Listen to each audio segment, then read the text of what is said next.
Welcome, viewers of Cable 8 Access Greensboro Television Network. Today we are at United Youth Care Services and we are bringing you education about substance abuse and mental health. Did you know that substance abuse can be defined as a dependence on an additive substance like alcohol or drugs that can be identified as cannabis, prescription drugs, tobacco, cocaine, heroin, and opiate addictions? About 20 million people suffer from drug and alcohol abuse. According to the U.S. Department of Health and Human Services, illicit drug use costs the U.S. about $181 billion a year. Meanwhile, excessive alcohol use costs the U.S. about $235 billion a year.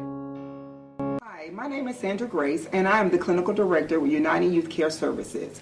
I am here with two of my colleagues, Ms. Chanel Lucas-Moore and Mr. Walter Akins, and we're here to speak with you briefly regarding the opioid epidemic in North Carolina and worldwide. I am a licensed mental health and addiction specialist here in Greensboro. Walter Akins, I work at United Youth Care Services. I am a licensed clinical addiction specialist, and I work in a very interesting field.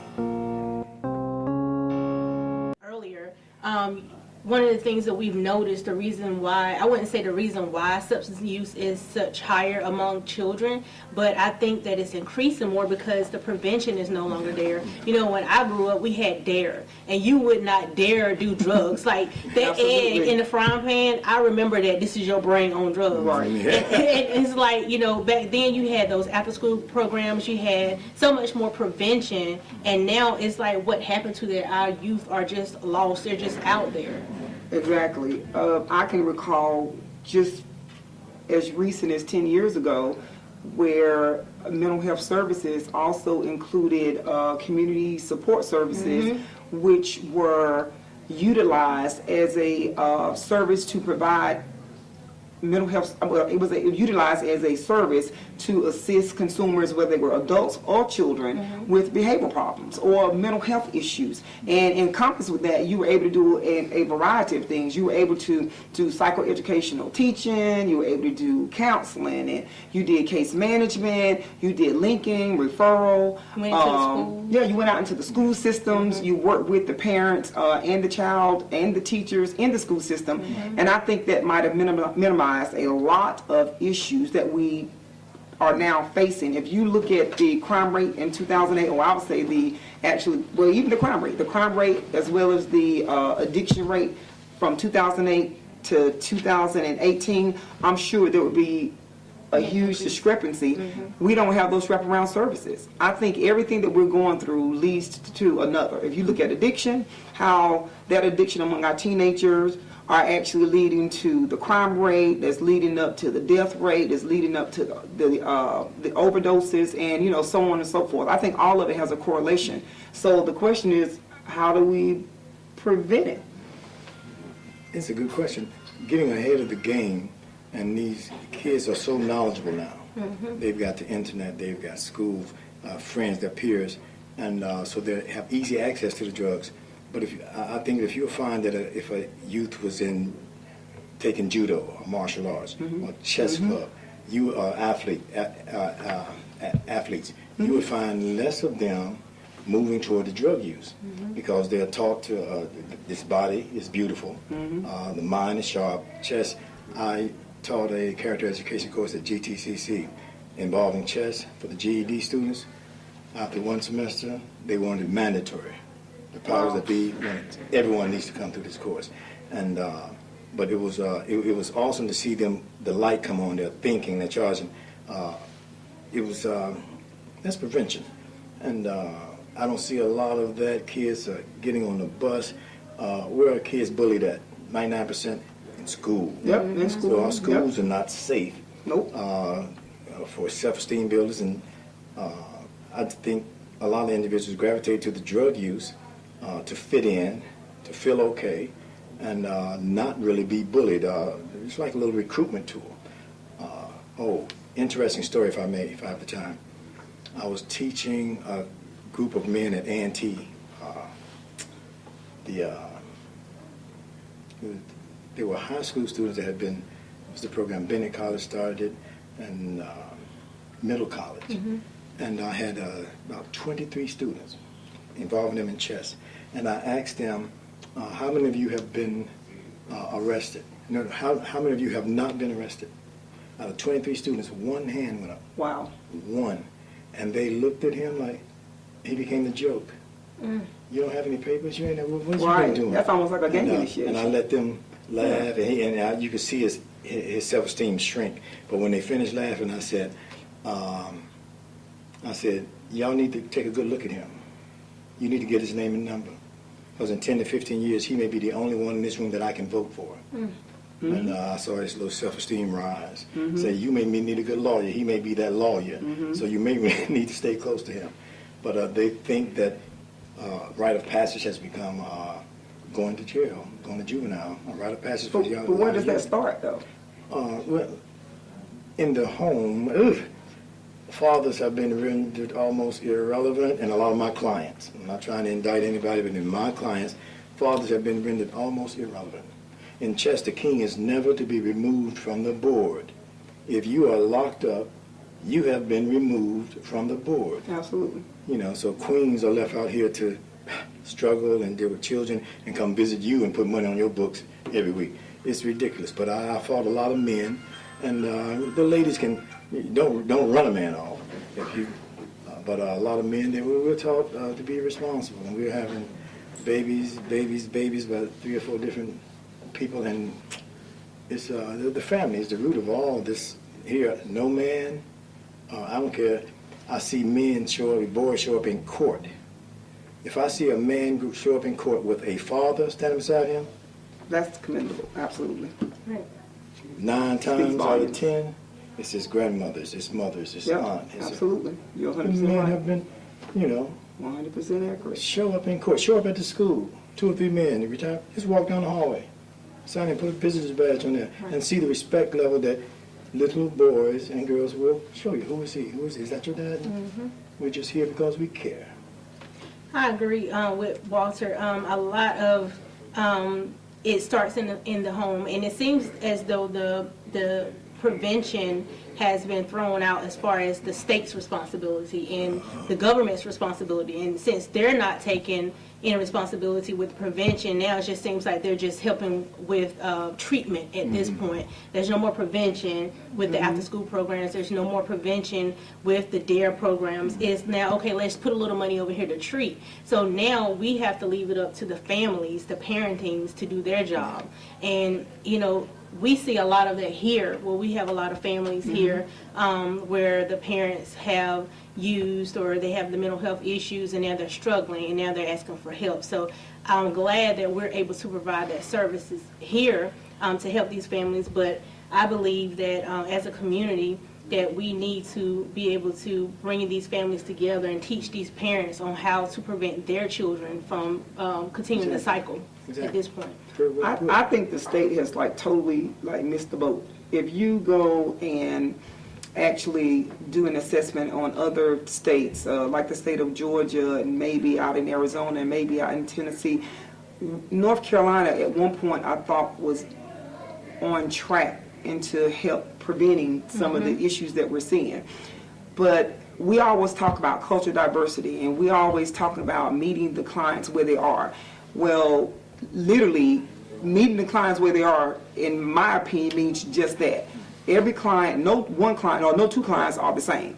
So what may work for client A may not work for client B, and we should have the ability to flex those services so that it actually renders a greater outcome or progress for that particular client. And I say things like that. I can recall when we were starting back in the privatization days of mental health, and we were actually doing, again, the community supports, and there was a conversation during an audit regarding whether or not taking a child to a party was a Medicaid billable service. Where if you're just going to take a child to a party, you got 2 scenarios. If you're going to take a child to a party and you're just hanging out and there's nothing psychoeducationally being taught there. I totally get that. But if you take a child who may have issues of self-esteem, maybe been bullied, and things of that nature, and you take a case manager or a worker that takes a child to a social outing, because that's basically what a party is, a social outing, and they are prepping, or I think in those days we used anticipatory guidance. If they are teaching and teaching that child how to interact, how to make friends, how to build up self-confidence, and when the child is not doing what they're doing, they should be doing, then you're able to go over there, come on John, go ahead and go say hi. It's just the little things that actually make a difference. You'd be surprised what low self-esteem actually does for a person. That leads into the same thing with domestic violence. Most of the women with domestic violence, if you go and take a poll, the underlying issue, low self-esteem, probably Past history of abuse or sexual abuse. watching it, seeing it in the home, experiencing it. So I just think that if there was if the state would just go out and do surveys, but do surveys with everybody, do surveys with the mom and pop shops of mental health, do surveys with the clients who are actually receiving the service. What would help you? And when a person says what would help me is if someone could give me a relief from being a single parent. That don't mean we're babysitting, but giving them a relief could typically mean taking that child out, assisting that mom to on how to effectively manage her time so that she can spend time with that child, she can work, she can be more productive, she can increase her ability of maybe furthering her education if that's something that she desires. There's just no flexibility in the services, and I think that because of a lot of providers, I can put that on it too, that a lot of providers that were actually providing those services at that time, they totally abused it. And but I blame the state for that, because had the state had some sort of standards put in place, where it be like we're doing right now, you sitting around the table and you have to present yourself so that you know what you're doing, then I think that a lot of our kids, a lot of our adults will pretty much be in a better predicament at this point. It ain't gonna cure everything, and it's a small piece of the pie, but instead of having problems like this, it might be like that, but it's just a small piece that's actually gone. I believe the stigma just behind mental health and substance abuse plays a big role, because now look at the laws they're trying to make. If you receive food stamps, you can't do drugs, or you can't smoke marijuana, or you can't, they're putting stipulations and stigmas on things, and I think it's causing a lot more problems than it is preventing problems. That's because they don't understand addiction. And correct. And then now here you go, you want to take Medicaid and health insurance away from families who needs it, and now they can't get the services they need. So where do they go for help? They go to the streets. They go to the person on the corner. They go to a family or friend who has these drugs, who's using it too. So I believe that the stigma of wanting to get the help, get the treatment, and then you're not being able to get it because of now all the rules and regulations that's preventing you from getting the services that you need. Given the chronic opioid addiction in the state of North Carolina and worldwide, what are some of the trends that you guys are actually seeing?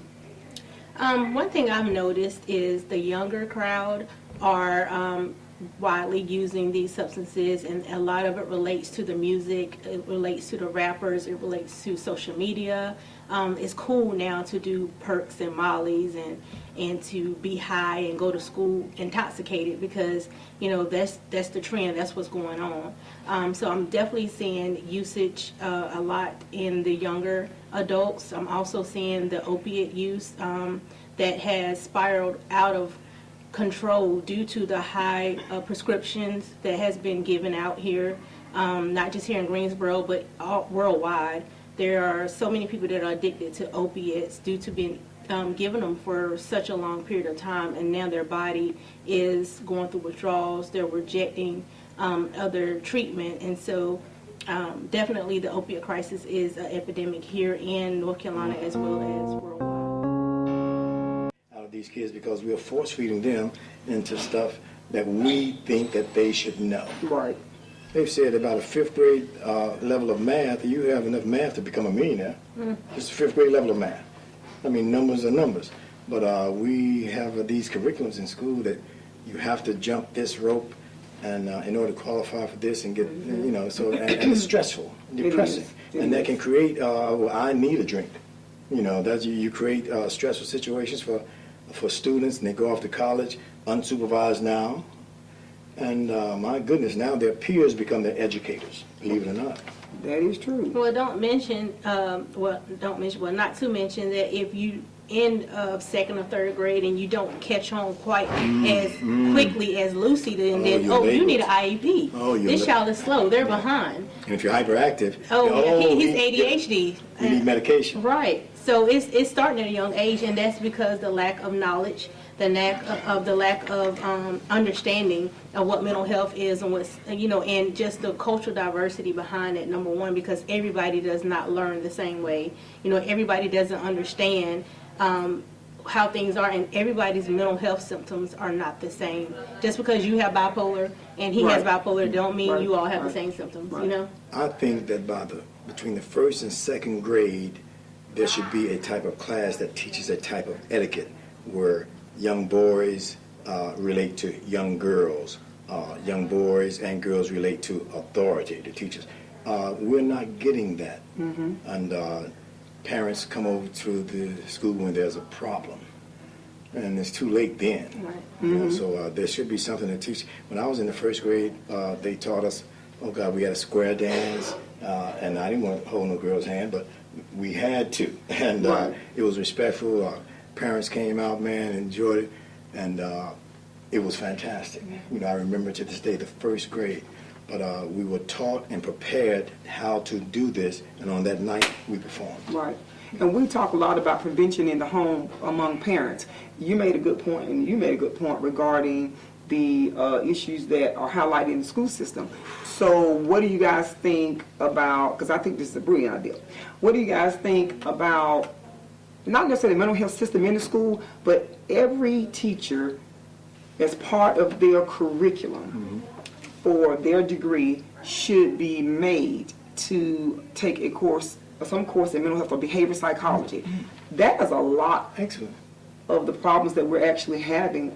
Maybe a lack of understanding. We have some teachers who get it, we have some teachers who don't, and we have some teachers who won't because they don't want to get it. It's not my job. Exactly. But if you incorporate that in there, then you understand how Tommy works, then you're a little bit more patient with him, and that may decrease some of the acting out behaviors and some of the ostracizing and some of the I'm gonna get back, nobody loves me, and some of the I'm gonna get suspended, I'm gonna fight because I'm mad, or I'm gonna bully other people. That may eliminate a lot of that.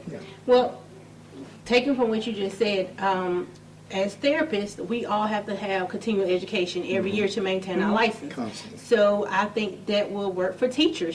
Teachers should have to have a amount of hours to take continuing education classes, and maybe cultural diversity needs to be one, and understanding like mental health symptoms need to be one, even if it's not everything mental health, maybe like you said, recognition of ADHD symptoms, or recognizing depression, because that's number one. A lot of these kids are not ADHD, or they're not acting out because they can't control their behaviors because they're depressed. A lot of them aren't being fed. The parents are not at home all the time. Daddy may be in jail. Mama may be getting abused. And if they don't understand the signs, then they're basically taking something out on a child that the child doesn't deserve. And not just teachers. Let's take it a little bit further. Police officers need continuing education.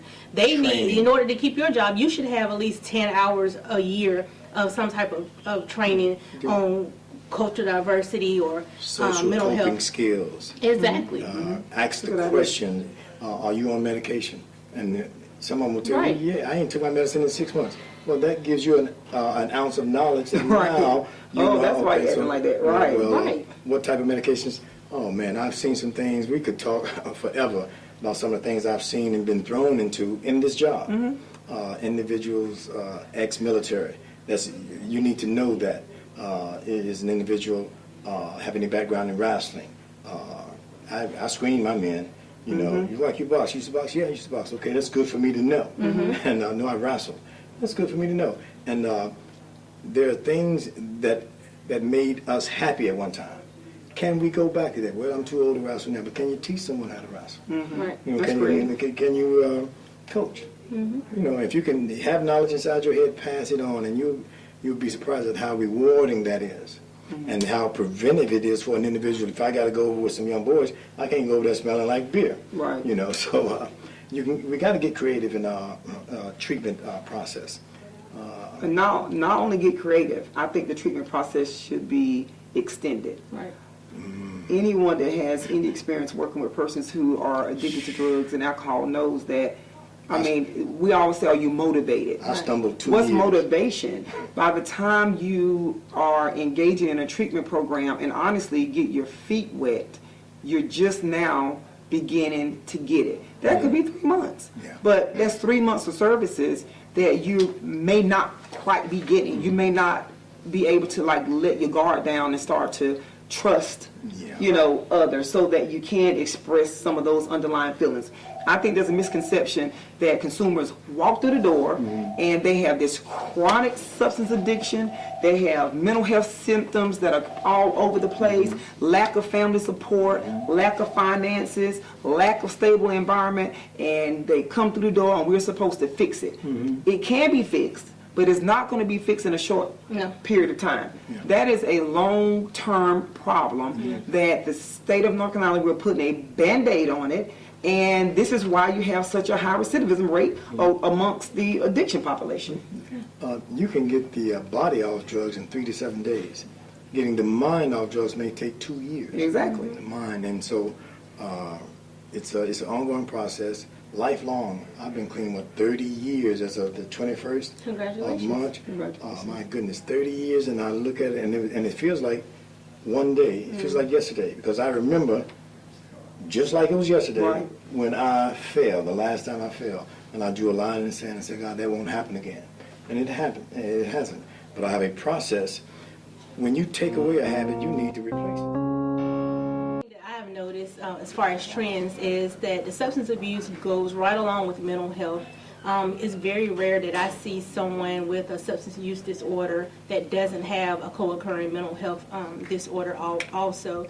And usually is people are starting to self-medicate with some type of substance due to a mental health diagnosis, whether it's alcohol, it's marijuana, crack cocaine, just regular cocaine, meth, ecstasy, and now opiates have become the #1 choice for dealing with pain, as well as mental health pain, mental health thoughts, crisis. So that's a big trend that we are noticing here in North Carolina is the co-occurring substance abuse and mental health diagnoses here. Absolutely, Chanel. I also would like to say, to add to that, is that she's absolutely right. Like here at United Youth Care Services, we provide 2 levels of substance abuse treatment. We provide substance abuse comprehensive outpatient treatment, which is one of our higher levels of care, and we also provide substance abuse intensive outpatient treatment, which is one of our lower levels of care. The difference between the 2 programs is just the number of hours that you will actually be engaged in treatment. The wraparound services in those programs are pretty much identical, and what we've seen here, as Ms. Chanel stated, is that a lot of our consumers actually come in the door with co-occurring disorders, where it be opiate addiction, along with major depressive disorder or bipolar disorder. We've seen schizophrenia, schizoaffective disorder, cocaine use. Alcoholism, absolutely. Typically, when you have persons who begin to engage in the use of addiction, whether it be alcohol or any type of drug, lots of times it starts off as recreational use. But more often than not, there are underlying issues of maybe trauma, sexual abuse, or physical abuse, or maybe grief loss, or things of that nature. And these are the things that we are charged with actually treating while we're here, providing those services for the consumers, which could become quite difficult at sometimes. If you have a substance abuse issue, someone said all of us that are doing drugs are going to quit, but some of us are going to be alive. Is that you? There are issues that we've gone over and we've studied, dealing with the mental health issues, substance abuse, our youth, opioids, a new wave to the new group. It's been around a long time. It's been devastating. It has wreaked havoc on societies, cultures, entire countries. Substance abuse. Well, there's hope, and there's help. We at United Youth Care Services, we provide service for those who are dealing with mental health issues, substance abuse. Sometimes we help with housing. But we're serious about what we do because you're worth it. You see the chessboard here. Average human lives about 80 years. Average chess game takes about 40 moves. So if you could wrap your head around every important decision that you make, equaling 2 years of your life, you would make better decisions. It's all about choices. Chess is. I have to choose a man. I have to choose where I want to go. But I have to do it with a goal in mind. You getting off drugs, it's a decision that only you can make. When you make it, call us. Our number will be at the bottom of this screen. Now, I would like to thank all of you for tuning in and watching our segment. Thanks to United Youth Care Services. This is substance abuse and mental health session. And we have a session that will be coming up next. Crisis, texting. Are you being bullied? Is it happening to you? There's help. And if it is, you should contact us as soon as possible because you're worth it. I think it's your move. The individuals which make up a community began to create a structure of success for themselves and the next generation to live happily and pursue their life's purpose without being affected by additives or becoming labeled as an addictive person on whatever substance that the world is exposing them to at this time. To get in contact for treatment and services here at United Youth Care Services in Greensboro, you can call 336-370-9232. In High Point, call 336-781-3934. United Youth Care Services is a nonprofit substance abuse treatment center in Greensboro and High Point, North Carolina, designed to serve your mental health needs and developmental disabilities because the community and you are worth it.